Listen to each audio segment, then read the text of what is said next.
playoff/play-in picture. I mean, did you expect Toronto to have, I believe, clinched play-ins already? That is actually the first thought I had was to when you said that Toronto. I was not expecting at all to be where they are at now. They have made some strong picks and they have really brought themselves out the dirt. They will not be wearing a T-shirt going home. They want to take it all. They have showed us the past couple of weeks that they belong in the playoffs. Now, just when time comes, will they win their playing game and will they win farther into the playoffs, going to the finals? Now, I know over in the East, our teams that'll make play-ins or playoffs are all locked up after that earlier game today. We saw that Tampa Bay will not be playing in our playoffs or play-ins. They've been eliminated. Their season is effectively over, although I think they have one more match left. But that's honestly just for pride at this point. They have nothing to play for to gain. But looking at the standings, I'm not sure if the West is locked up yet. I know the bottom half of the West is a little bit weaker than the bottom half of the East. But looking at it, Anaheim's only 1 point ahead of the Sevens. And they play each other next week. So that game will probably determine who the fifth team in the play-in picture is for the other conference.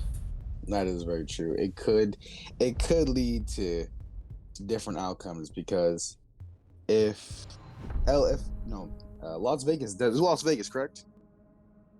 The Las Vegas Sevens and Anaheim Allegiance, yes.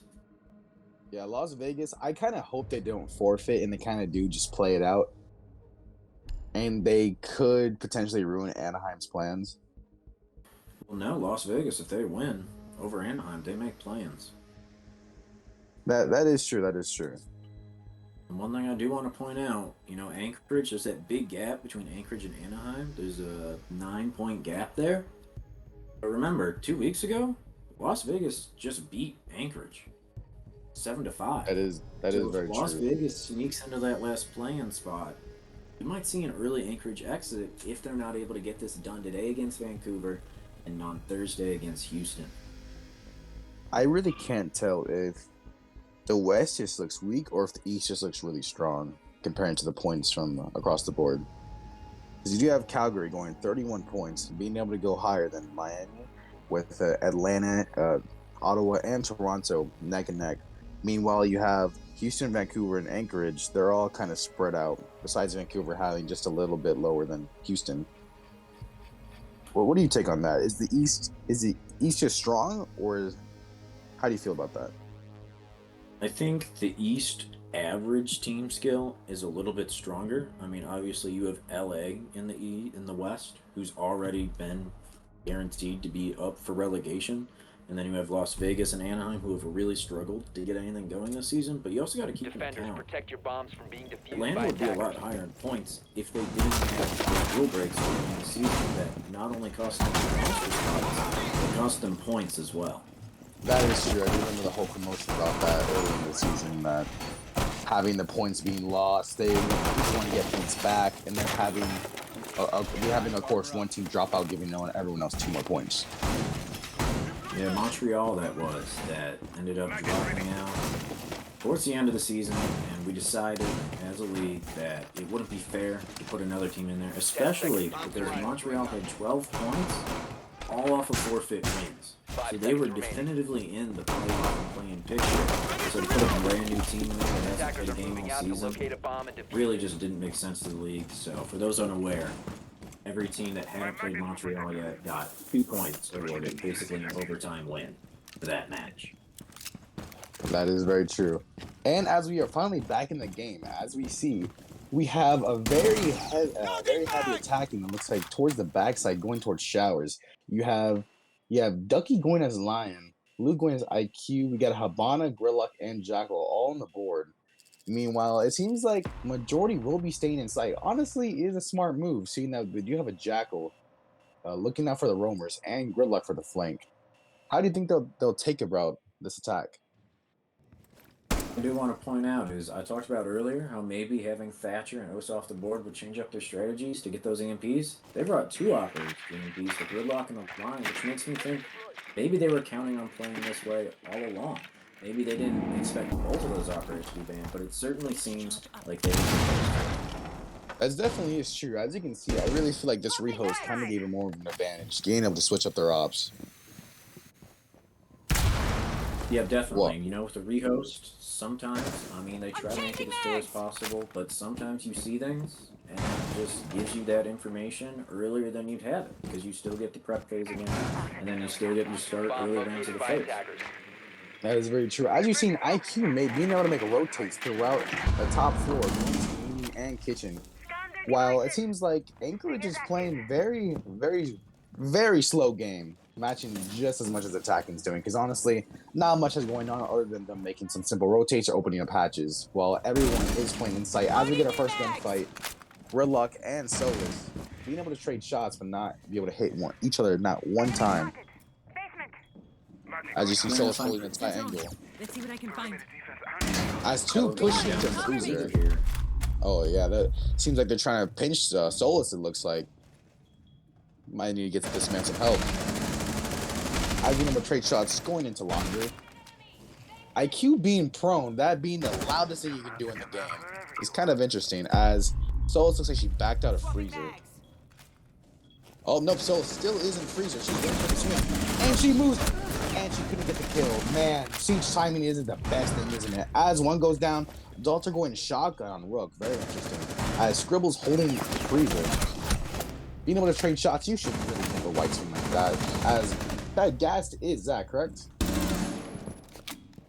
I believe so on that. I'm not 100% sure. You know, you love the guys who keeps the name consistent, but I think that is Zach, yes. Yeah, I've heard some pretty good things. Oh, as we get one swinging, and he is dropped. It is 2-1. Scribbles in a 1v2, and he goes down. We're going to 1v1, and he's able to get the refrag. Really impressive play there by that IQ. Able to clutch it up. I think there was about 1.5 seconds left on the clock, so you really got to wonder, you know, did the attackers maybe get a little lucky there? Did they maybe take too much time setting up and they execute? Because they weren't really contested upstairs at all, but they still spent the majority of the round up there trying to get some angles from the hatch. But when push came to shove, time almost ran out of them. I believe that they kind of won this round off the pure laziness of the defense. If they would have played a little less aggressive than they already did, I think it would have been an easy, fair game. But you can't. Warden, as you see Zach swinging across, he should just hold a simple sight. It may be a little ratty, but they'll get you the win. At the end of the day, you want to get the wins. As we see, Big Sarge. Yeah, I saw that Rook with the shotgun. that was a little boy. interesting. This is going to be a bad choice. But then he gets a kill with it, and then on that second swing, how didn't he get that kill? I mean, his opponent's 2 feet away. He's aimed in, he's ready to shoot, and he just doesn't get the kill. I mean, when you bring the shotgun, that's a gunfight you're expecting to win. Well, that's scrubby for you. Inconsistent. As we see, we have a Frost, Wamai, Bandit, Warden, and Solus getting off the Rook, now going and actually done. As he switches to Wamai. I see only like 2 changes here. And they do bring counters to hard breach, which is a smart move, having EMP, Thatcher, and Osa off the board. Meanwhile, we have Nomad, Maverick, Twitch, Ace, and Ash. Looking at the back push, Solus do pushing the back stairs. Oh, now going all the way to basement. Let's see what she does here. No, let's see.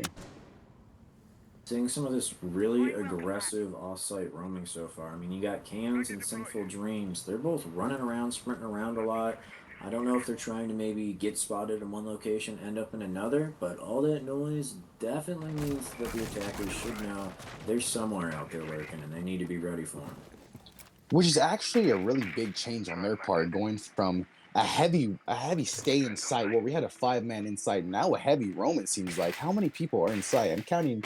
Is that one of them just rotated back? We have 3 people in sight. We have one addict, 1 kids, and 1 off white.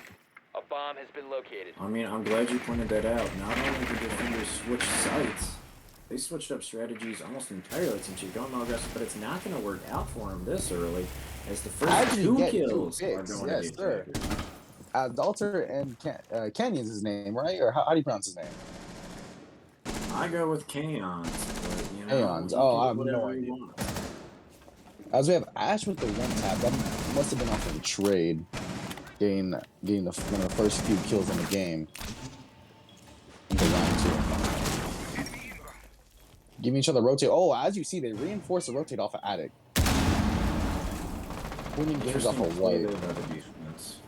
I see someone is flanking from below. We'll see how that goes. And he gets another kill. Heavy swing. They do get the plant down. Do you think that this was a smart move to close off Attic like that? Well, I want to correct you. They did not get plant down. They shot him. Oh, they did get plant down. You're right. It's just Attackers sitting on the recovered ground. the It's not diffuser. planted. No, you're actually absolutely right. Attackers have dropped As the bomb another pick diffuser. goes down in a 4v1. Pull up As the he's tear pulling gas off here of to his roach. score. And he downs one off white, getting He did getting not. able to get the refrag this again. You know, I want to question it, Big Sarge. Was reinforcing off the rotating attic the right thing to do? I know that the attackers were putting a lot of pressure on from there, but I feel like if they leave that open, that plant take maybe doesn't happen so soon. And sure, they stopped the plant. They got the guy down. If I'm But honest with they you, all died in the process. that is very true. If I'm honest with you, it doesn't seem like the defense has much of a strategy going on. They're kind of just playing to play. They should have had someone rotate back down because it seemed like they were doing a hard attic push, along with 2 into trophy. I mean, you and I spoke about it earlier. ISO out of this lineup at the moment. Their Attackers IGL, need to maybe that's a locate and big defuse reason why bomb. their strategy perhaps isn't quite as strong as we've seen in the past. They're relying more on their gun skill, and so far, their gun skill's not enough to beat. No, it is not. I know for a fact they will be hitting the new shooting range, which I think is one of the best things Siege has added, but they will be hitting it right after this game. Because these gunfights are looking ugly on some people's parts.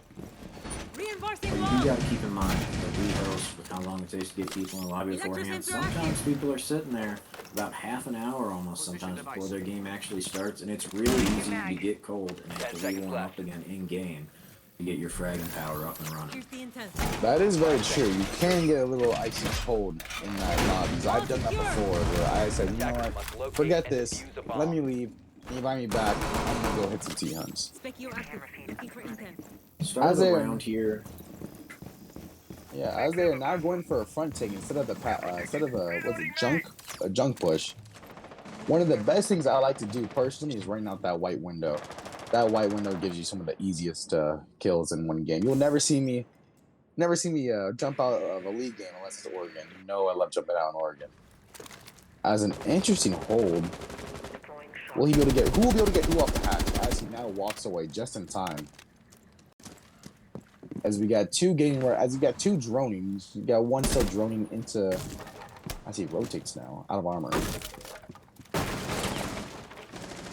Seeing a different push this time from the attackers, kind of coming at it from the other side, maybe thinking the defenders are going to expect the push from Attic this time, but they still do got 2 going from Attic.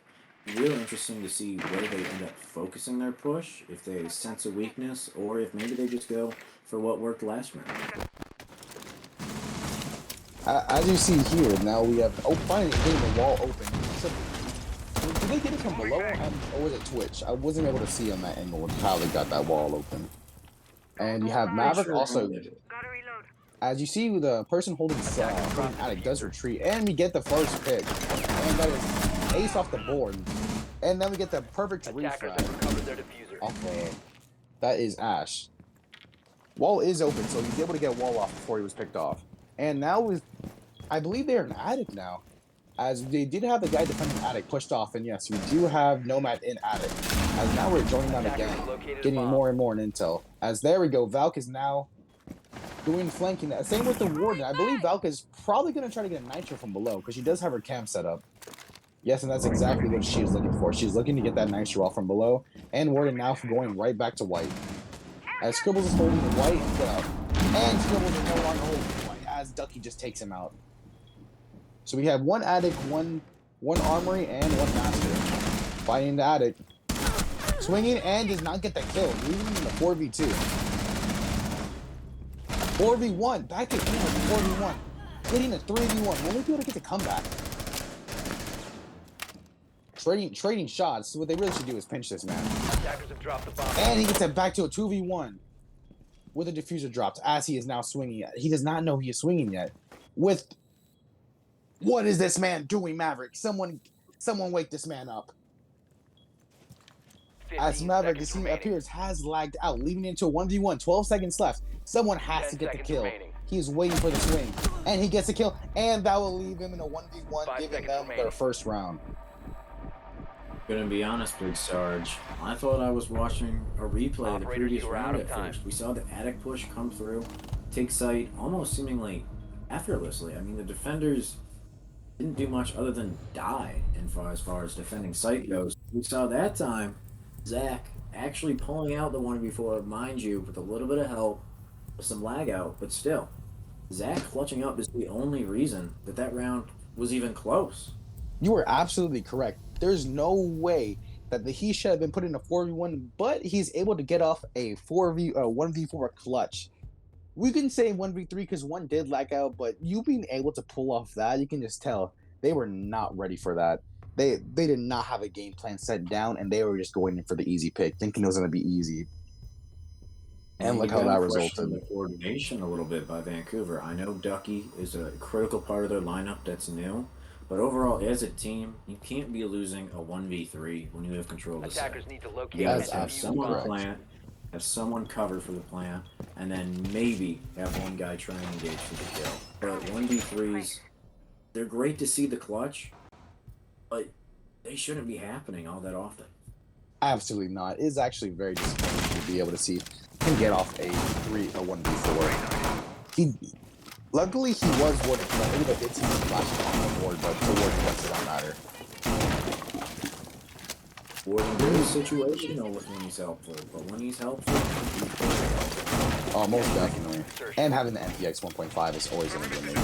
I really hope they did not nerf that man taking that 1.5 off, because that is one of the biggest reasons why anyone ever plays him. And as we do have Mira off the board, they're going to make another head pull there. And honestly, Mira is such a big part of the game and playing bunk, as they're not even try to push without the mirror play. They're going for the same back push again, getting off the cams, immediately going for sight for map control. As you can see, we have 4 people in sight. Now, where is the last man? Let's see here. I have no idea where this man is at. Or is everybody? No, everybody's in sight, actually. Bomb located by attackers. As they're doing a Now strong the back Solus push. is off roaming. Oh, so you're correct. Solus is off roaming. Oh, actually moves back slowly to the stairs and going back to sight. Or should be anchored on the stairs. See, this is the problem. They do have map control, but now they're kind of a little scared to push up. With them having this easy map control, they really don't have to worry about anyone else, and they can just worry about taking sight, giving them 2 minutes still on the clock. I mean, one thing I really am curious about from Vancouver is they're very aggressive in that early map control. I mean, they spread out, one in that building in the first 10 seconds, got all the way above site, took hatch control, but now they're kind of just sitting on it. They get that really aggressive entry, but then they slow down and get passive, which is okay. Sometimes you get smart like that. You don't want the clock to run low on you again like it did that first round where they almost lost the time. That is very true, as now we see all hatches have been taken. And now they are doing a laundry and freezer take, it looks like. Still 120 on the clock left, and now one gunfight has been made. As you can see, this is kind of the slow thing that Vancouver seems having trouble is they get the map take, but then their execution is really weak, is what it's looking like. As the first call has been made. No plays yet. One thing I want to point out is this Solus is all the way back on site. I mean, they were off-site initially, but they gave up that map control pretty easily and just fell back to site. And I guess if you're playing for time, that can work, especially against this Vancouver team that's been a little bit slow. But I gotta question the absolute lack of dedication to the roam. Oh, most definitely. As you see, one making the first back push, as another phone call being made, and she decides to drone herself in. Not the worst idea, but if she's gonna be there back there alone, having a solo on that board, you do not want her droning by herself like that with an easy swing. As we get our first death by Gerlach, and a nice trade. It looks like he downed him, getting the first headshot. And now they are. Look at that. I take what I said back. They may have waited last second, but that coordination attack was beautiful. Almost everyone died at the same time. That was a very great attack, and I really don't think Anchorage is going to be ready for that one. They really just steamrolled in there. I mean, they had all that control early. It gave them time to prep, and this time, They started their execute a little bit earlier, and once they started it, they went hard. Those gunfights, everyone who died in about a 30-second span. You're absolutely correct. And Warden able to get that shot off, getting it down. But again, that's gonna hurt. Knowing that you're a man down with the Dokkaebi on the board in a hard rush, you're not gonna be ready for it. As we do have Solus Attackers need back to on the locate board, and defuse I think as many Solus should do a bombs as little they more can. roaming because now they have dropped the Jackal. And I think she could have been played a crucial role with the roam because yes, Jackal can track her feet, but she can track Jackal at the same time. And you can just stay on your little gadget until he walks around the Attackers have corner. discovered the location of a bomb. Honestly, Yeah, I to would be leave my own honest, footprints. I need to see something change from this roaming defense. We got Sinful Dreams Absolutely. on the Solus again. What is this, third, fourth round in a row that Sinful Dreams has played Solus? And if we look at the kills, none. 0 and 4. Absolutely none. Seconds to go. The Sinful Dreams isn't holding the roam until they die. 5 They're not seconds holding the remaining. roam in general. The Solus has fallen off of the roam less than halfway into the round every time without taking a gunfight most of the time. And then is losing all the gunfights on site anyway. So you almost got to think, if you're gonna die, you might as well waste some time off the clock doing it. Personally, I wouldn't take that. Me going 0 and 4 in a league game as a fragger, I couldn't let that stand. It's either somebody needs to switch up, someone else score the frag, or he needs to really improve on this round specifically, because Solus is such a strong operator to play on the flank. Because you can see people droning you in, you can see people using their gadgets, don't get me playing on their phone, Lion using his line scan. There's so many things you can do on the flank. As we get into our first fight, as Gridlock seems to be taking some damage, as they're going for a backside take. Instead of the Here normal we're seeing a little bit of that fight, a little bit of roam, a little bit of not just letting things take all the land they want, but they are breaking hatch. I'm really hoping they don't fall off of this so quick again. Hold it out, force a trade, get a kill, waste a little bit of that block. as they trade shots going back and forth, being able to heal is very crucial, but it does not seem like he'll be able to get out of that way. He is stuck right there in that doorway. Now, the only thing is they just have to hold him there, smoking it off. It can go back and forth. Gridlock, as we gain a first 4v4, getting Thermite on the board, same with Thunderbird going down, and another one dead off the Loading the big mag. window. That is both flanks down. I don't think they'll be able to pull out any of their gadgets, maybe except for Nomad. But that is really bad, knowing that they can just flank at any moment.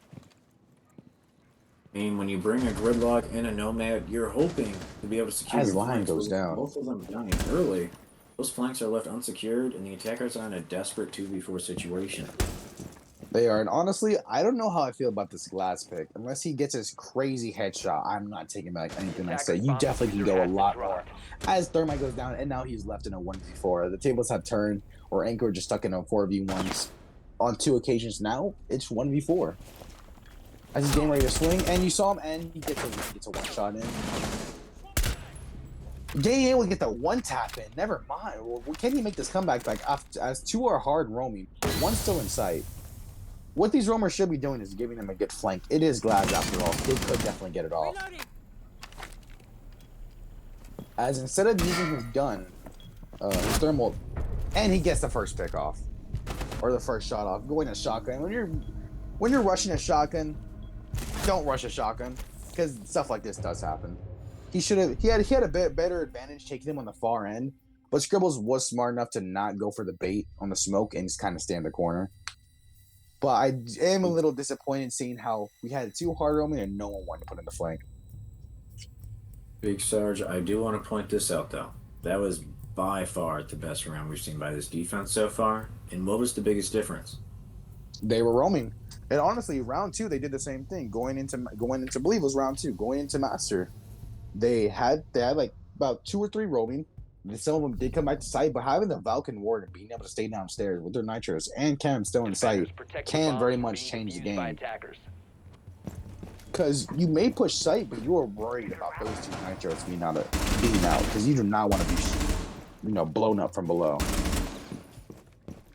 And Anchorage here, they win this round. We're at a 3-3 half, and everyone gives them a lot less of a hard time about their defense if they pull out of this evenly. But if they are able to pull this off, get that 3-on-3, it's only going to be because they keep that same roam game as last game. I don't know if 10 maybe seconds left. Vancouver did a worse job droning it this time, or maybe it was just the 5 fact seconds to go. that Anchorage finally stood their ground on the roam. But those 2 picks in their Attackers must favor locate were and massive defuse to the win bomb. that round. Because on site, Vancouver got the first frag, but off site, they got 2.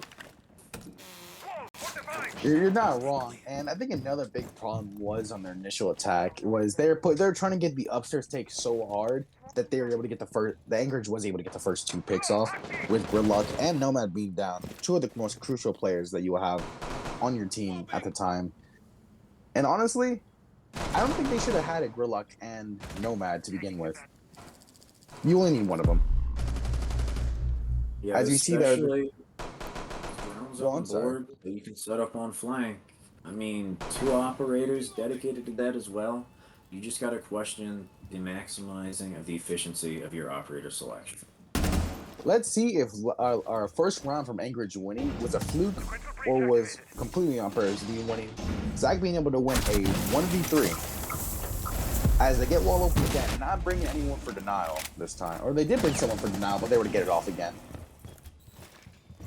I mean, in the modern game of Siege, holding a hard wall that the attackers really want to get is such a hard thing to do, and it's honestly more on the offense to mess up than the defense to pull off a successful trade. You're not wrong. Honestly, there is a lack of droning still on the attacking side, so I wouldn't be surprised if they were to have a Nitro below. That would have been like a strongest push. As we do have a nice little gunfight going on through Master. We have 2 pushing Master and 2 below. As we get our first law down from IQ, that obviously gives 5v4 and another one. As he goes for the flank, but also able to get the kill off. In a 5v3. As you see, roaming again heavy. This is I'd say is the reason why they're trying to win now. Oh, holding a good angle. Oh, being able to get the shot better. I guess that's just one way to say he is better. Warden does go down 3v3, easily making it a 3v3 comeback as Anchorage did have the advantage. Now it is back to an even number. Trying to go for the flank, getting the plan down. Now in a 3v2. Who's playing situation here? Defenders have no control over sight, and it's a down 3v1, and there we go. to no one. As you can see, they just showed that round was a fluke, and it would not happen again. They did roam pretty heavy, but they were able to easily take sight after that. I think it really depends on who you have roaming. Is also who you have roaming and who you have sight will make an impact as well. You can't just have roamers and say, oh, they're roaming. No, personally, I like to have one really good. I like to have 2 of my best fraggers in sight. No, 1 roaming and 1 in sight. The best frag can roam. The other best frag can stay in sight because you do want someone dependable on the gun as we get our first time out. How do you think this game is going so far? Well, Vancouver's up 4-2. I don't know that many people are surprised by that. I think that is pretty much the expected to be scoreline at this point. I will say one thing that surprised me is that, especially that last round, Vancouver's looked adaptable. I know I criticized them in the pregame for oftentimes being very one-dimensional, but especially on that last round, seeing that site was weak and there was an opening, they took advantage of that, got that plant down, and then that excellent roam didn't even matter for Anchorage. It really didn't, because they were able to have a successful roam, but then they just pushed sight and took it very easily.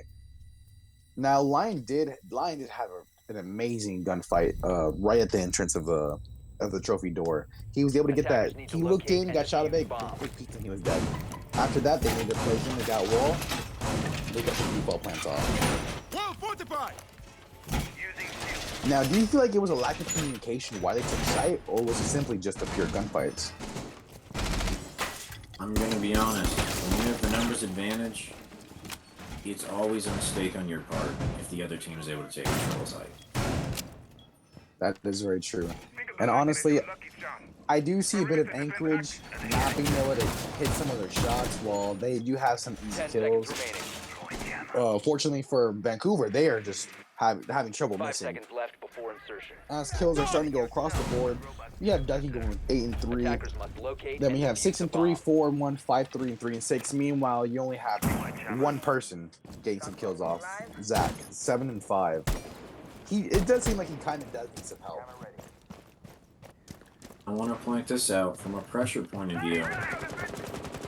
Vancouver here is 1 round away from guaranteeing, actually 2 rounds, take that back, 2 rounds away from getting at least a point out of this game, which would mean that they guarantee the playoff because they don't have to get the flat out win.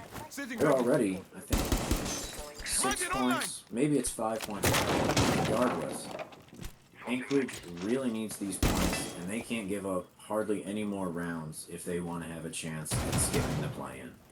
You are not wrong. And honestly, seeing no EMPs on the board and only having Twitch, as you see, Wamai being able to get the Twitch drone, how will they take sight? The wall has not been open. Them having a mute and Cade is going to be a hard struggle. As we have someone just walking into it, as you hear the nitro switch, he walks right back out. A strong attic You see, sometimes teams, they think, we can just take care of walking around with the Twitch. We can just use Maverick. But sometimes that backfires. This isn't ranked. This is comp. These teams are a lot more coordinated, and there's a lot more strategy involved. So you can't always just go with the less effective gadget. That you're missing in this situation does have an impact. That is true. As we get our first pick off the board, as Buck does go down, that's actually the biggest, strongest pick. Having a top frag go down will hurt. But he did not go undamaged as we do have Ducky going. Say about 35 health, and he's now brought back to a 4v4. Off the window, being able to get 1 kill off. That is Dalter. Once again, it is now a 3v4. Attackers have dropped the bomb diffuser. As they are now taking attic. And he takes another kill, giving it to a Attackers recovered the bomb 3v1. diffuser. As now, all they have to do is have a strong coordinated attack and not swing off a 1x1. And he does it anyways. Goes in for the kill and gets it. And what we saw there reminded me a little bit of that one Anchorage defense upstairs, where it looked like things were going decently for the defense. They got an early pick, but then it all just collapsed at once. And the things I see that what's happening is, as soon as they take attic, everything does collapse. Once attic is taken, everyone just freaks out in the defense. And the same thing goes again. Not one person was roaming. I think it's a little interesting not having at least one roamer happen, because then map control gets taken by the attackers, and at that point, you're just going to get pinched, and it's going to be pure gunfights. And that is not what Avalanche wants right now. They do not want gunfights. Even though them getting the first win, this win right now, gunfights has not been their key. I mean, we saw a little bit more fragging skill come out there from the side of Anchorage. Dalder with a double kill on the window. Really huge play for his team. Honestly, I call that the turning point of that round. I think if Dalder doesn't get those 2 kills, I think maybe if the Kaid doesn't decide to re-peek him on the upside down rappel, I don't know if they pull that round off. You're not wrong. Attackers need to See, locate that's when I and think, defuse bombs. and I just kind of missing. I really feel like that was his chance to go on the wall. I really or to go on the window. I feel like no one else did, because they're only pushing for 2 points of the map. As soon as he changed from going to the window, now being 3 points being taken, it all changed. No one even attempted to go to big window. As you see, the second timeout now requested, and that might have been the reason why. As now we are looking at a rehost. Definitely an interesting game up to this point. Got a 4-3 scoreline. 10 Still a seconds close left. game. I think a lot of us thought there's a good chance this ends up being a close game. It's between 2 of the better teams in the West. Not quite Power 4 level, but definitely decent level teams. Ignore this forfeit victory here. That doesn't count. It's a rehost. It definitely is. Really unfortunate to have 2 rehosts here in one game, though. I mean, what do we think, Big Sarge? Having a rehost right now, it's basically an extra timeout for both of the teams. We're a good way into this match, probably about the halfway point, depending on who you think's going to end up taking this. How do we think this affects both sides, especially after that last round where things kind of just fell apart for the Vancouver defenders? I honestly think this can give Vancouver a bigger advantage, as now Avalanche is being able to get their momentum started. This can easily take it away. This does have a high effectiveness on both teams. It can either give Vancouver the time they want and they come back hot, or Avalanche are going to stay the same and it will do nothing at all, and they'll continue pressing Vancouver. And I personally, for Anchorage, we just saw the guns got hot. We just saw Dalder get two really high skill kills off that upside down rappel on defenders who were maybe being a little careless. But now that you're getting those frags, now that you're getting hot, the last thing you want to do is wait around 5 minutes for the next round to start because that really messes with your flow when you were just getting in your mojo. No, you're absolutely right. As you can see, we will see in this next round how much this affected each team, because we did have Zach really needing help, and that's exactly what he got. Him being picked off the first board, I guarantee you Vancouver's thinking, okay, this should be an easy round. Top frag is now missing. Let's go ahead and take this win. And then it all changed when he hanged off that window, being able to get the next two picks. You know what to say, Big Sarge. Don't count your eggs before they hatch, and I think maybe that round was a little glimpse of that. And maybe Vancouver thought it might be a little easier than it is. We know Anchorage. They're wildly inconsistent at times, but they always try and put their best fight forward. That is very true. And it's just such an interesting game without seeing ISO. And we really see how a team's built around their IGLs. You can have some of the best frags in the game, but if the other team is more dedicated, more passionate, and more well built around, they can easily take the win. And there's a Now I reason wonder. that comp teams aren't made of five fraggers, unless you're G2, of course. But most teams, they have supports, they have flexes. It takes more than just kills to win most games.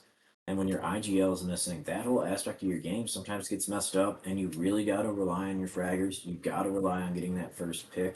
And when you don't, things can really go downhill quickly, as we've seen for Anchorage in the early defensive rounds. But now, so it almost seems like maybe they're adapting. I'm wondering if maybe whoever's IGLing for them is getting a little more comfortable, getting a little more warmed up, and helping them be a little more coordinated in this match.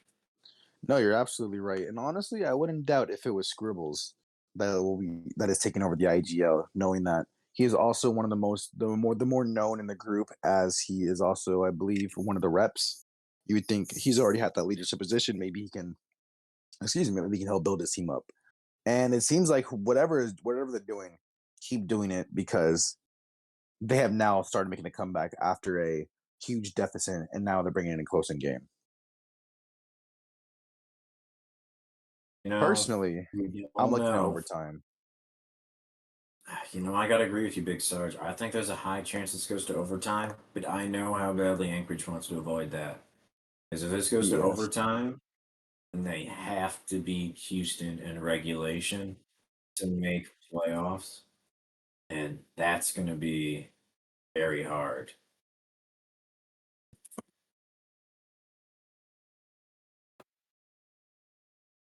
Um, I believe the first round was Vancouver.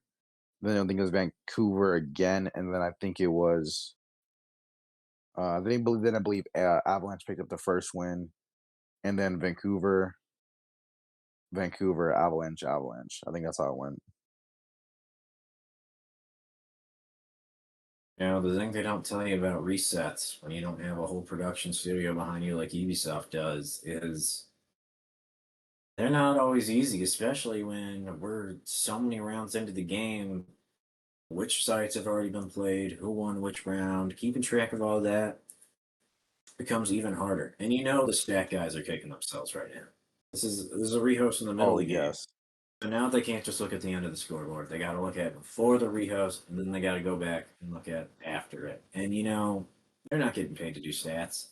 I'm sure it's tedious and boring at times for them already. And now they got to do this too. You know, they're not having a good time. Oh, most definitely not. And I do believe it did end off in a 4v3, 3 up on uh, uh Blue was, believe, defend. I think Vancouver was defend. Yeah, Vancouver defending and Avalanche attacking. Yeah. And honestly, like we were talking about before, this can really beat down Avalanche and the momentum that they were carrying, because they started getting off their wins, and that was when it was most important. They did not want to be getting hit with the possible 7-3, 7-2. They're really starting to bring in the heat, trying to get the game closer. And again, I'm looking at overtime, but we'll see how much this affected this. Well, when there's a rehost, the guns start to cool off a little bit. Not all the way, but sometimes you really notice it. And when the guns are cool, strategy becomes even more important. And Vancouver, throughout the season, has a lot of times seemed like the more strategical team. So I think this might lean it back towards Vancouver's way. And I think if this runs away from Anchorage here, I think that this rehost might be a significant factor. Okay, apparently I'm getting new information. ISO is not, man. ISO has been scamming me. He is not the IGL. It was Dalders, correct? That's how you say his name. I He is believe the so, yes. IGL. Well, Big Sarge, I'm sorry to hear that Anchorage lied to you about that, but in the end, it doesn't. It speaks almost the fact that we assumed that was right and that we couldn't tell that was wrong. You got to think maybe Anchorage is a little less coordinated than we thought, considering we thought it was gone even based off the way they played. But Anchorage a lot of times is able to rely on their frags. But against this Vancouver side so far, forcing your way with frags hasn't been the way to go. So it'll be real interesting to see how well their IGL can step up and make them have a strategy based second half here, essentially. And honestly, are we looking at a future forfeit from Vancouver making a? This is now the second rehost. Well, technically third rehost that we can see on our point of views of issues going back to back to back. And I can tell you what, I have no belief that whoever's momentum had what is there anymore. This is almost like it's starting off a new game at And this everyone point. remembers that Super Bowl where the lights went out. The game was completely different after this, mind you. This is nowhere near as high stakes as the Super Bowl. A, it's esports. B, it's not even playoffs yet, but you can have a team dominate all game, mind you. We haven't had a dominant team really so far. Scoreline's so close. But after coming out of a long break like this, especially with Vancouver It seemingly having hurts. even more extended problems, it's basically like you're starting a second game. Oh yes. And honestly, for how both of these teams have been playing, it really still could go both ways. Now, as I just saw in the chat recently, I think Ottawa should get 3 points from this because this is ridiculous. And as you see, we're both Ottawa ourselves. We should get 3 points off of this because we're having to, carry on what we're missing here. If you're catching my drift. Well, I do agree, and those 3 points would lock us in playoffs. But while we have this time, let's talk about the match prior to this a little bit. Let's revisit that. Boston Ooh, that was versus a good Tampa game. Bay. I don't know how much of you caught. It was a close game, and as The we all whole know, thing. that determined who went to play-ins and who goes home. And Boston came out with the win. They'll be making plans. We know that's huge for Ragnar. We know he's been passionate about Siege for a long time. They weren't in the league at the start of the season, came in as a replacement team, and ended up making the play-ins. I mean, Sarge, you're a player who came into the league halfway through. What would that mean to you to make play-ins and playoffs when you really weren't expected to do much as a replacement? Honestly, when it went, because it was Kit, Reagan. I say we're the big three. It really did change a lot because we came in expecting we're not going to make a change at all. This team is still going to be the same. They're not going to win a thing. To where we ended up winning, I believe, our first 3 games. We came in we came in strong, and we continued that. Obviously, going against the top big four teams, we were able to get one win off, having to play Miami on Thursday. It will be a challenge. I will say you that, but it feels good knowing that I'm just taking this from my experience that I'm new to this whole entire organization and being able to come in like this, it felt nice. And Ragnar, I will tell you, I will agree with you on this. He is a passionate Rainbow Six Siege player, except when it comes to my ranks, because he does like to sell my elo sometimes. But that is okay. Seeing that we have played him a couple of scrimmages before, and he did show a lot of improvement on his team. And it was Vancouver.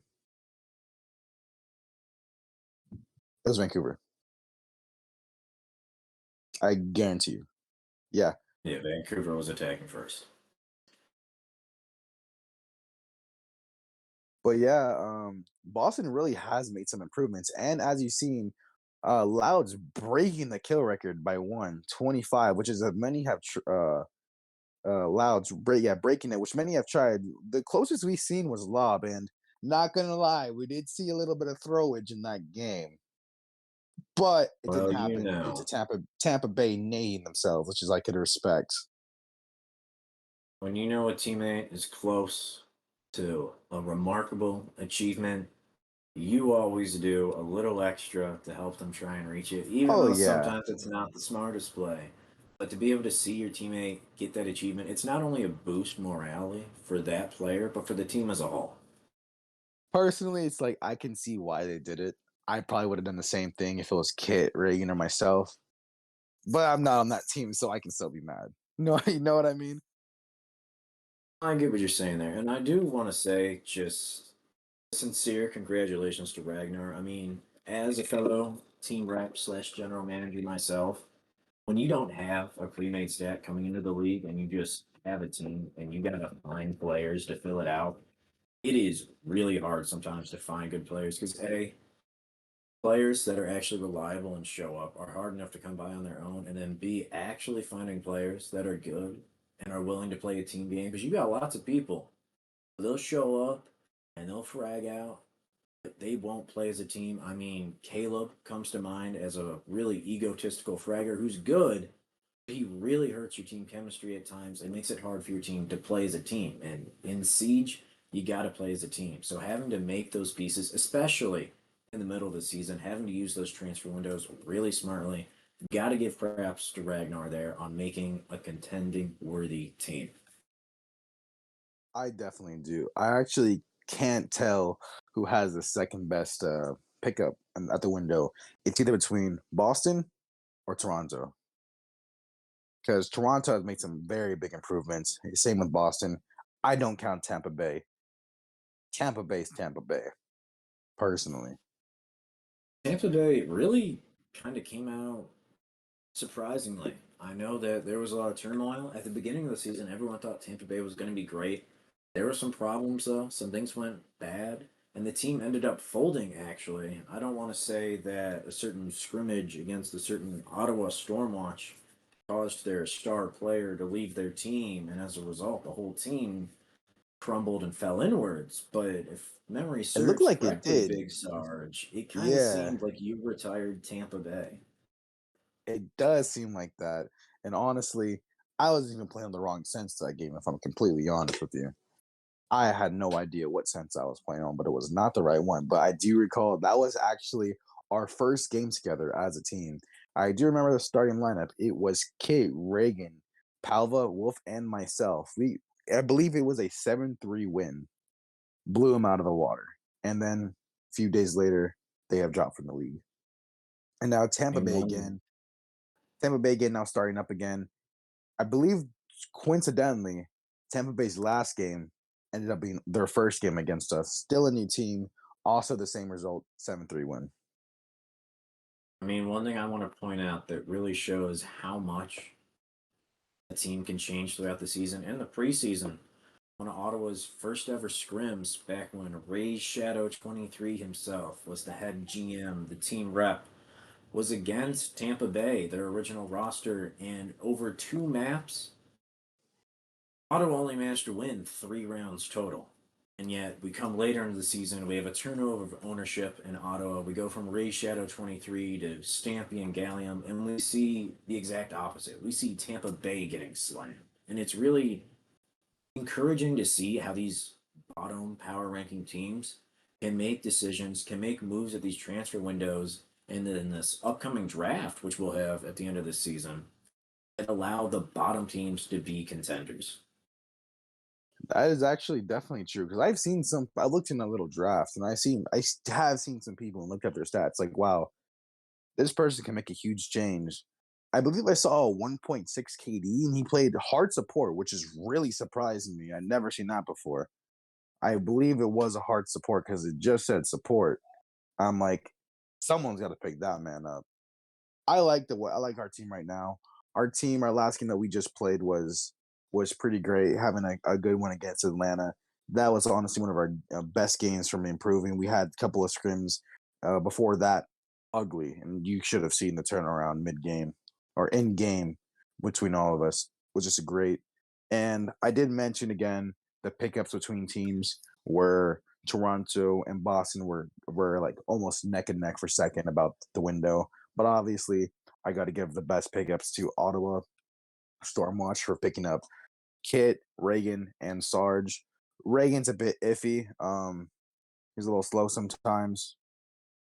The guy hit the restart button on him a couple times, but other than that, everything is good over there. As what I'm seeing the last game, how the last game ended up.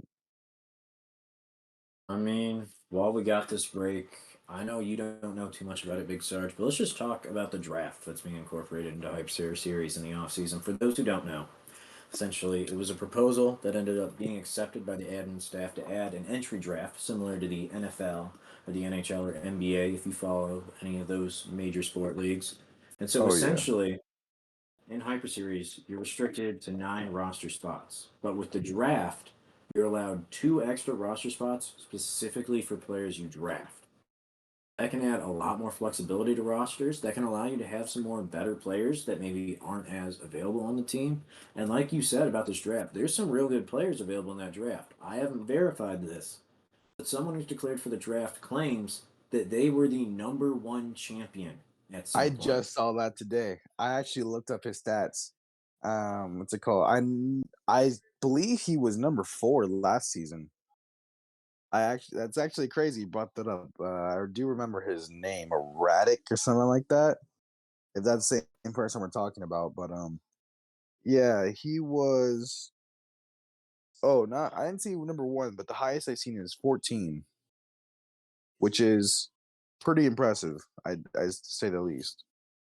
I know ranked isn't everything, but at a certain point, it certainly means something. And I think that's a prime example of it.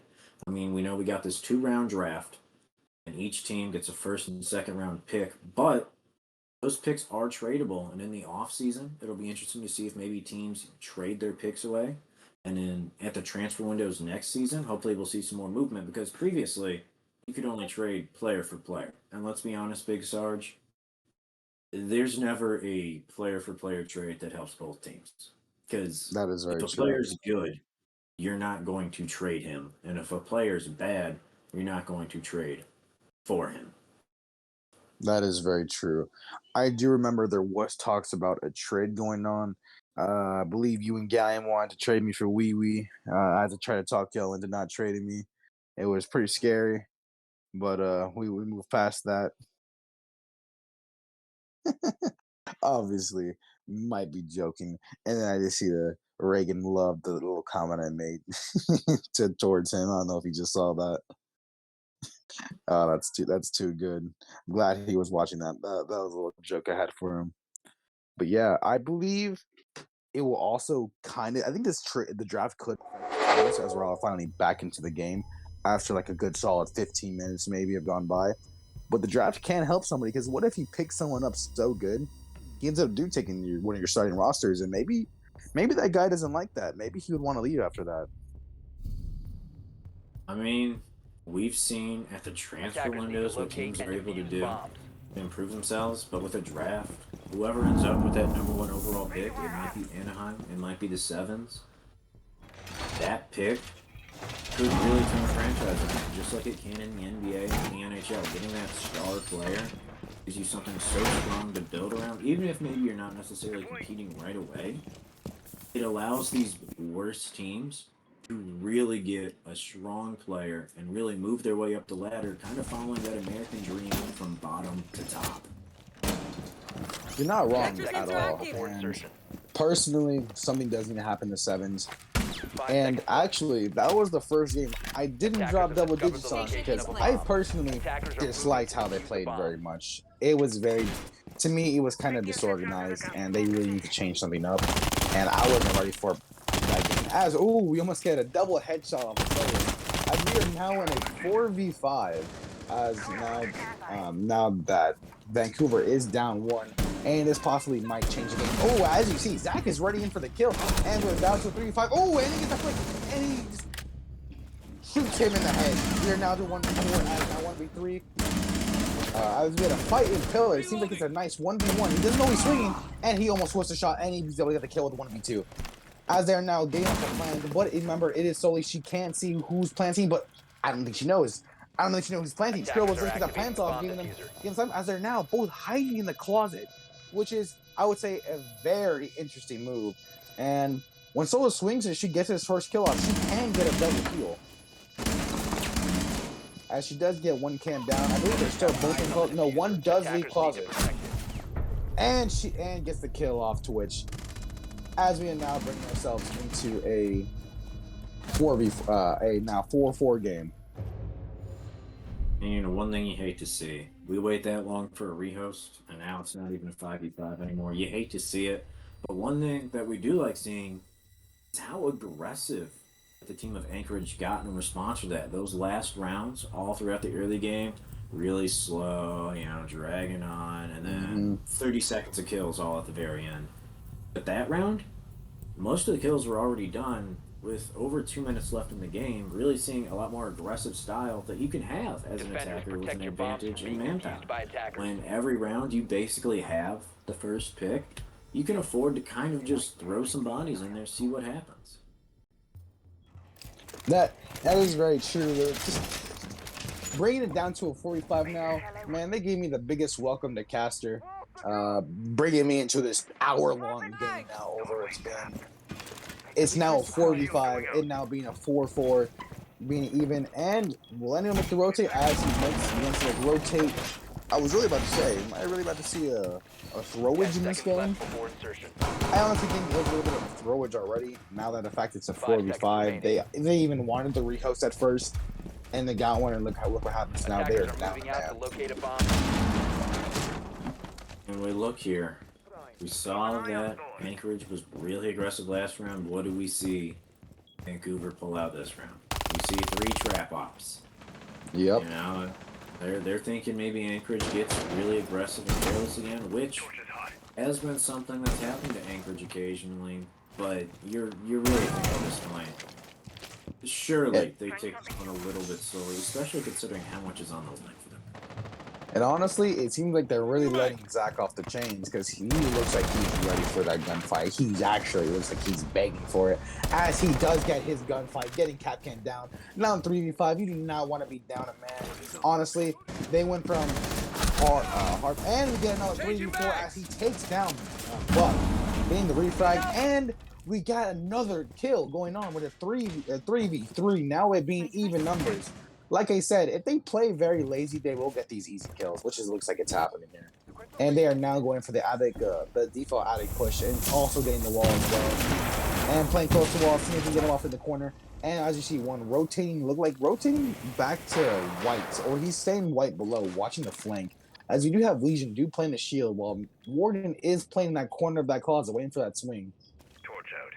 Everything seems to slow down now. I think Ace is just waiting on Nomad and Maverick to make a move, but it seems like everyone's kind of playing a little slow now. We still have time on the board, 1 minute and 25 seconds on the clock, as we get someone to get off a drone. Ace looking for the rotate on his end. He wants someone to flank, and Warden seems like he's trying to make a move. As he goes for the pre-fire, but instead of pre-fire, he really should have just taken that wide swing slowly, but instead, he kind of has to calm himself down as he gets the kill. 3v2 now. As Nomad and Ace are now still on the board, as now one goes down for the refrag, and Nomad will being up to 1 tap, as now it's a dog fight between them two. Going for the swing, getting the kill up, getting the down, and being able to secure the kill as one still gets on the wall and hop in, and being able to get turned on by Scribbles, leaving him at 1. Both full health, as the best gun in the game gets the kill. That was a good execution by Anchorage. Insanely close round there. I'm going to disagree with you. Actually, no, They yeah, got a you're one-man right. advantage. They got the first pick. This round was a 5v3 with 2 minutes left. And it came down to a 15 health difference.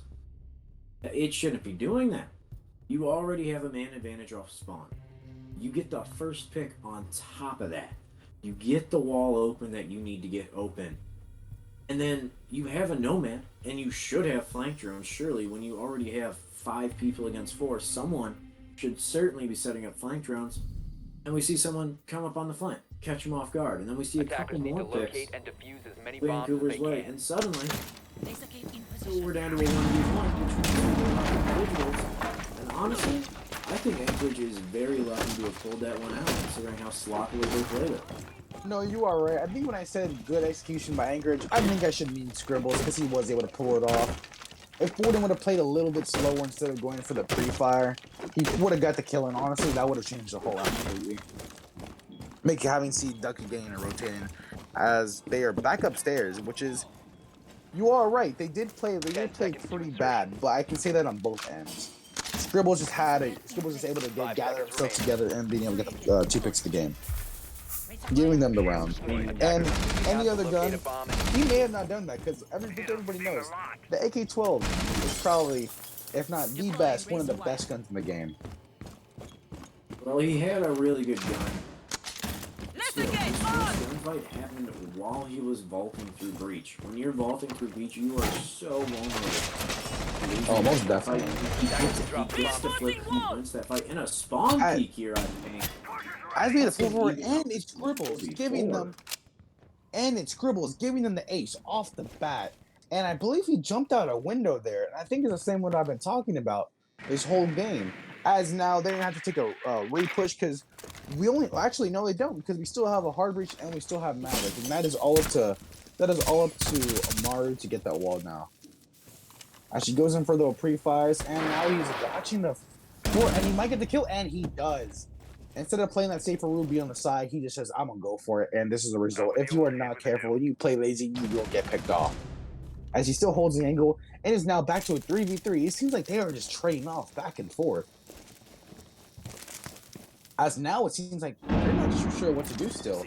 Or it seems like he wants to rotate back to Maverick. Them still going for the same push as she goes for the Amar goes for the diffuser. Attackers recovered the bomb diffuser. How do you think they're going to take this push now going into the round?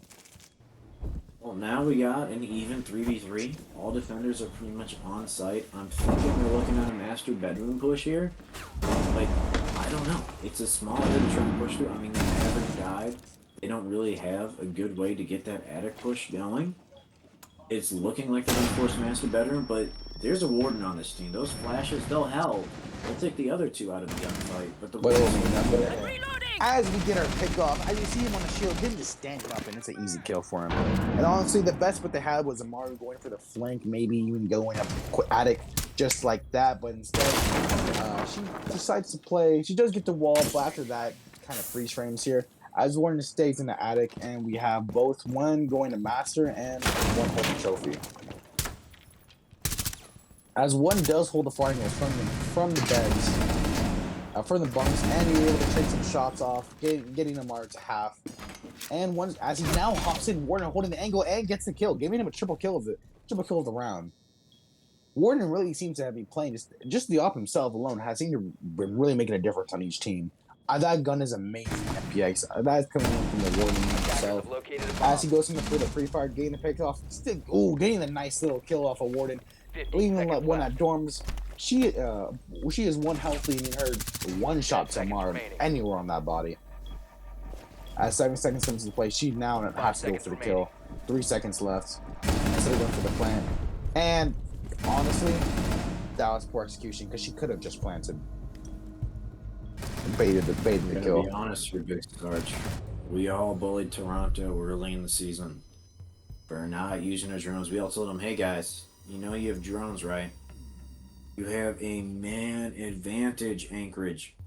You can literally have a person on drone the entire game and have as many guns in the fight as the other team. And it looks like 2 kills there going the side of Vancouver from complete lack of knowledge. They're not using drones at all as far as I've seen. As a matter of fact, unless you remember, I don't see anyone on drone that entire game, or that entire round rather, on the side of Anchorage. And especially when you have a man advantage, the only way they lose this is by being careless. And what should at this point honestly be a runaway blowout for them, we're tied 5-5. Honestly, unfortunately, I'm still not surprised. this has been a very, very tough game between the two. And honestly, I think a lot of that's due to coordination. I know I really can't blame the A's for getting spawn peaked. I think that is an unfortunate event because that is one of the first spawn peaks of the game, if not the first spawn peak of the game. That is an unfortunate event. But that shouldn't have to go for the lack of communication and droning throughout the whole stage. And as you see, Ducky now reinforcing both walls. I don't see that very much. You usually leave at least the one for footholds, head holes, whatever you want. But reinforcing left is a question. Attackers are heading out to defuse a bomb. I mean, we're really seeing Vancouver kind of demonstrate a rule of siege that I personally got from Penguin. I know a lot of people know. I know a lot of people have said it.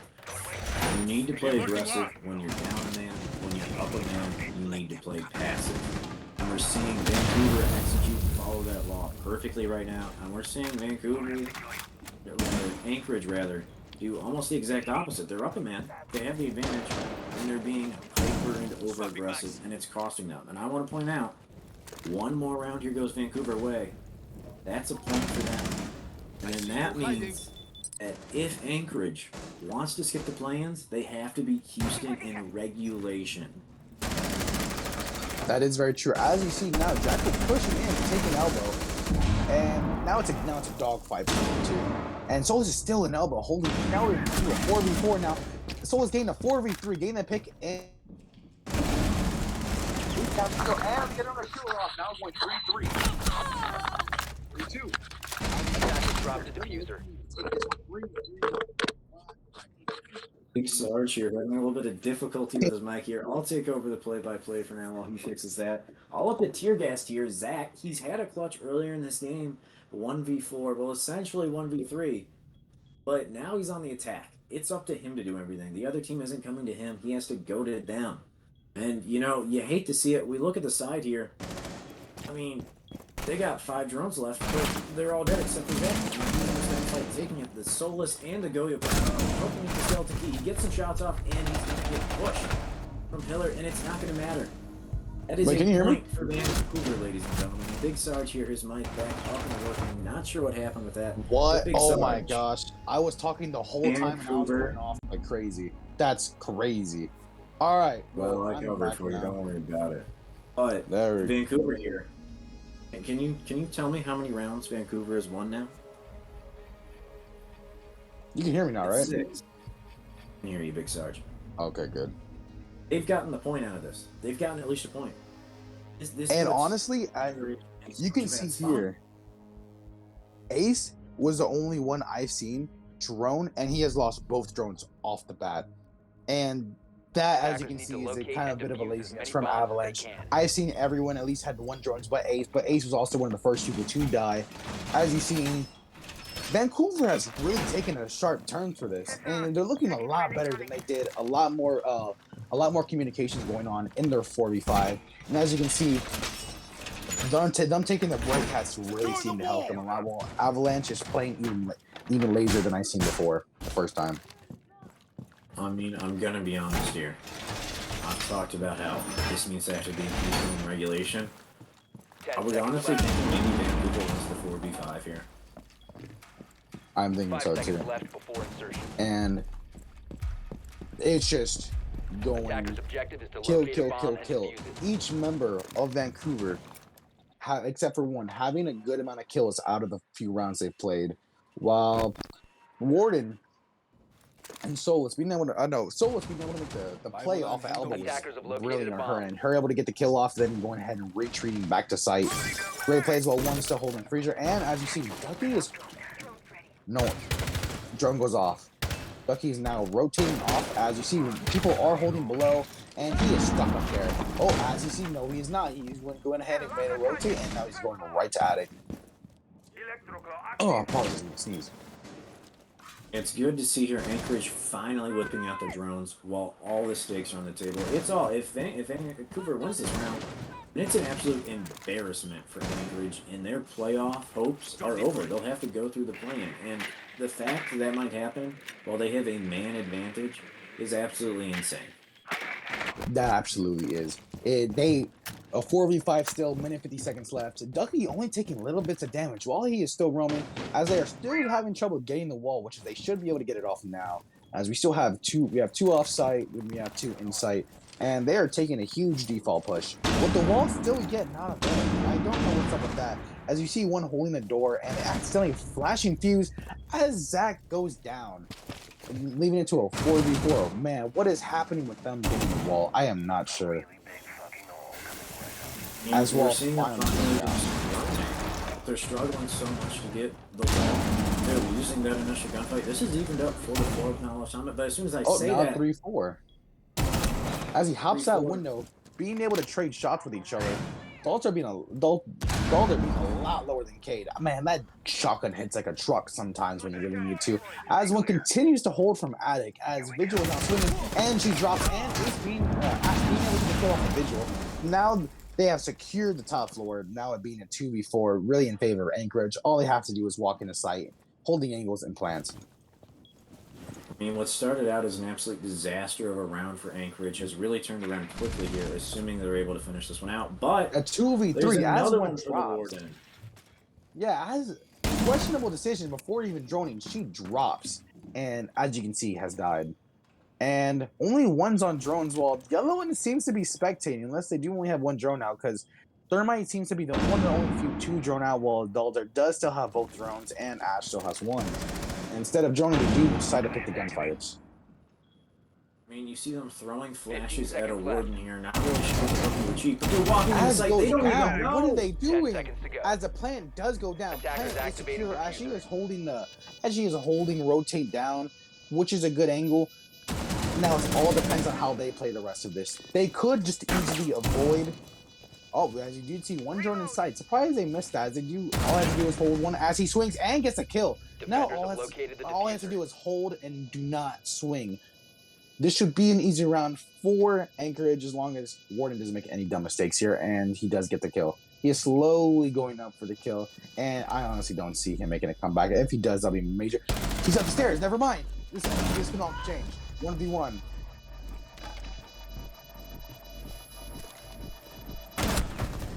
It's going to come down to lack of time there.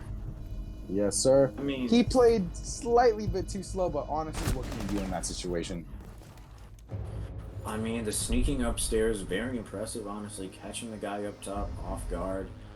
I mean, really, that round started out so bad for Anchorage. They managed to pull it together. I don't know what happened. I don't know if maybe they finally got together and said, guys, we cannot throw this. And that round, it started out messy. But at the second half of that round, they actually looked like a coordinated team. Mind you, that's some questionable plays. I don't know why we're dropping hatch without droning. I don't know why we seemingly don't know where the enemies are when we have 7 drones alive. Only 3 drones shot by the defenders that round. And yet it seemed like Anchorage almost had no intel. That is very true. With only one drone in sight, Scribbles unfortunately having his drones both taken out both taken out. It seems like he's actually droning for the most part, which is I'm thinking he really needs to hold on for the drones or start encouraging his other team to start droning, because that's really what's selling the round. Oh, excuse me. Well, interesting to see how the role swap will do here. Now that Vancouver is on the attack, when you're man down, sometimes it's okay on the defense. I mean, the old saying is for every 1 defender, you need 2 attackers. Mind you, with Siege, there's a lot of utility that kind of negates that, but attacking a man down is extra hard, because now, if you split up into 2 pushes, it's 2 on each. So it's a lot harder to play for refrags if you're going to have that drone in, and if you're going to play for refrags, it's a lot harder to have a drone You're absolutely right. I couldn't have agreed with you any more than you are now, because they have had a tough time both sides attacking, and now that it's overtime 6-6 down a man, what's gonna happen next? It honestly really depends which team is gonna slack what the most, because both teams have been slacking something. One drones, one comms, one communications. At this point, it's whatever team's more coordinated. As we do see a bit droning from Ducky, as they're going for a hard push, and so it does get wall banged a bit, while she is sitting right on the window. If Solus were to activate that ability, as she does, and she will do the run out and will get the kill on the switch, and she goes ahead and rotates back. As doesn't know Lion's right there, and Lion gets the refrag and gets the refrag again. Lion going down. Good plays on both ends. I mean, valiant attempt on the attack so far by Vancouver, but when the defenders can sit around and lurk and you're a man down, you just can't be ready for every gunfight. You can't drone everything. You just simply don't have the time. And that really costing them some manpower there. As now it's down to a 2v4 to pull this one out. 1v4 now and 1v3 as they are now getting their kills back. All they have to do is play time now. Here. Ace is half. All they have to do is play time. A 1v3, no reason anyone should be swinging if they really do want this round. I mean, especially with the C4 on the board, you can deny plant fairly easily. If you have to give up a bit of site control, do it. There's 3 of you. You can't stick a plant with 3 of you alive unless none of you are paying attention. But here, again, long angle by the Wamai. I don't know if I approve of it, to be honest. You got the man advantage. Play a little passive. Make him come to you. Make him be the aggressor. Don't aggress him. That is very true. As Wamai does have the shield, he could just stay crouched and look for the peaks. But also keep in mind, Ace does have 2 drones. He should at least get one to sight. Doesn't matter. Dead. What Ace should have done is get 1 drone at least in his sight for his teammates to watch, because he's in a 1v3. He needs some sort of intel to get at least 1 kill off, but instead he does fall down on the white stairs. Great effort by Anchorage. I mean, I think the only way Vancouver has a way of winning that round is if they close in on that Solus a lot faster and a lot earlier. I mean, we saw that Solus put herself on an island. As she has a lot of this game, and especially when you're a man down or have a man advantage, you don't want to do that. Because really, if Anchorage had all 3 paying attention to that with the one on drone and pinched quicker and faster and with that drone actively on her, that Solus wouldn't have gotten that free kill. That Solus would have been the one who was a free kill, even in up to a 4-4, of really allowing Vancouver to do a lot more on their attack. Defenders protect And if your I'm bombs honest from with being you, defused by attackers. this is a very sloppy game for both teams. Both teams seem to be lacking something heavy on each end, and some the same, some different. And we are looking at a win from Avalanche on their end. But for how the game has been going, each team has won 1 round back and forth. Do you think can Avalanche secure this win, or Vancouver will make it back, giving them in double overtime? I think that surely, after tying that up 6-6, I think this 10 is seconds all left Anchorage's before going to insertion. I mean, Vancouver had some momentum going at least while they were 5 missing a seconds to man. Had them right where they wanted them on match point, but then I think the fact that Anchorage was able to reel it back in, bring it to overtime, I think it's their match to lose at this point. You're not wrong. But then again, at the same time, this is where Warden has really been able to show himself out. Him having himself 10-5 and 4-4, 3-6, 5-5. Honestly, defense is their best match, and attacking hasn't been the best match for Anchorage at all. By attackers. I think they can possibly see a double overtime. I can definitely see it happening, but you gotta think here, with the man advantage, with the score advantage, surely Anchorage pulls this out, or really, I don't think they deserve to play in playoffs if they can't pull this one off. You're absolutely right. This whole game has been something else. As they do bring in Habana, we do have in hard breach hard denial on site, but as you see, being taken out. Interesting hold being made. As instead of going for main wall, they just said, you know what? Let's do a hard push first. Because if we go to Ace, I think he's still trying to get the main wall off. Meanwhile, we do have... Oh, man, main wall is gone. With the first kill being Scribbles, getting taken off with the one tap by Cade. As this was a good pick, though, as Montaigne, they're not having a Frost, but the Legion will be a strong pick against them. I mean, I just want to point out here, you bring that Montaigne, you're expecting to still have even guns at this point, but with that pick by Ducky, firepower is on the side of the defenders here. I mean, sure, man counts even, but a Montaigne isn't the same as a... As you see one go as it TKs, and that will cost him heavy. Getting the TK off, walking into the shot, man. Warden doesn't have a nitro cell, he's using his shield. Nitro is nowhere to be in sight. Only one impact and being used. That's gonna hurt. As we are into now a 3v2. It is clutchable. And 3v1. She just walks in. And still, I believe there are drones still available. No one seems to be joining. Well, Ash now only not having any more drones. As now Doc said, screw it. Let me go ahead and try to get this easy pick. Making a lot of noise. As Ash is going to closet. Doesn't expect him to be in closet and gets the kill. And now we're going to double overtime. You predicted it, Big Sarge. We are going to match point overtime. I got to question a lot of things here. First off, only 2 drones shot there by the defenders. You had 8 drones alive on the board when that round ended. Anchorage, use your drones. Don't try and be the old Toronto. They don't cost you anything to use. They're free. Use them. Then additionally, at Montaigne, getting the team killed by his opponent from behind, they looked really uncoordinated on that Montaigne play altogether. He was moving in and out and in front, and the impacts came flying in. I don't think Montaigne was the pick, to be honest. I mean, they didn't play off it very well.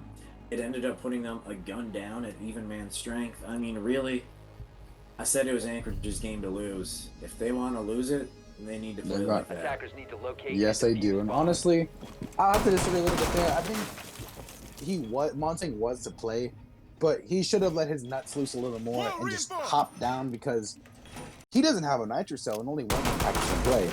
Cade is in dorms. There's no way he's gonna rotate down. He's tagged a couple of times.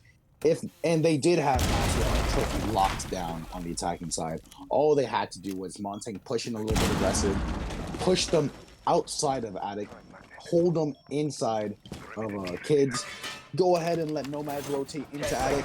That could have been a whole different game, but instead, unextends, plays a little too aggressive on that end instead of going in for like the little nutsier play.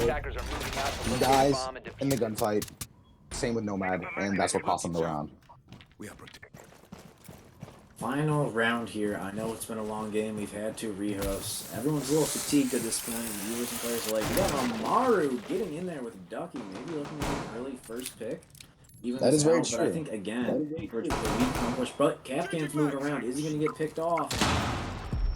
As they're going into the hard rush, something completely different. As we get a 4v4 now, 3v4. Are they going to slow it down and 3v3? Pushing it hard, 2v3, and getting the refrag out. This refrag got the refrag and getting the 2v1. What are we seeing here, folks? They have the advantage. They just need to get the diffuser. If they rotate the diffuser, they get the game.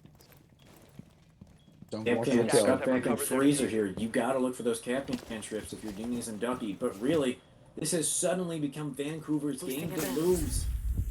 As they are now healed even more. Capcan finally getting some sense and walking into freezer, but it's too late. Plants down. Man down. And game is over. Game is over. Goodness. 4v5. Vancouver does it. Vancouver takes the win. Anchorage will have to play in the play-in. They absolutely throw it.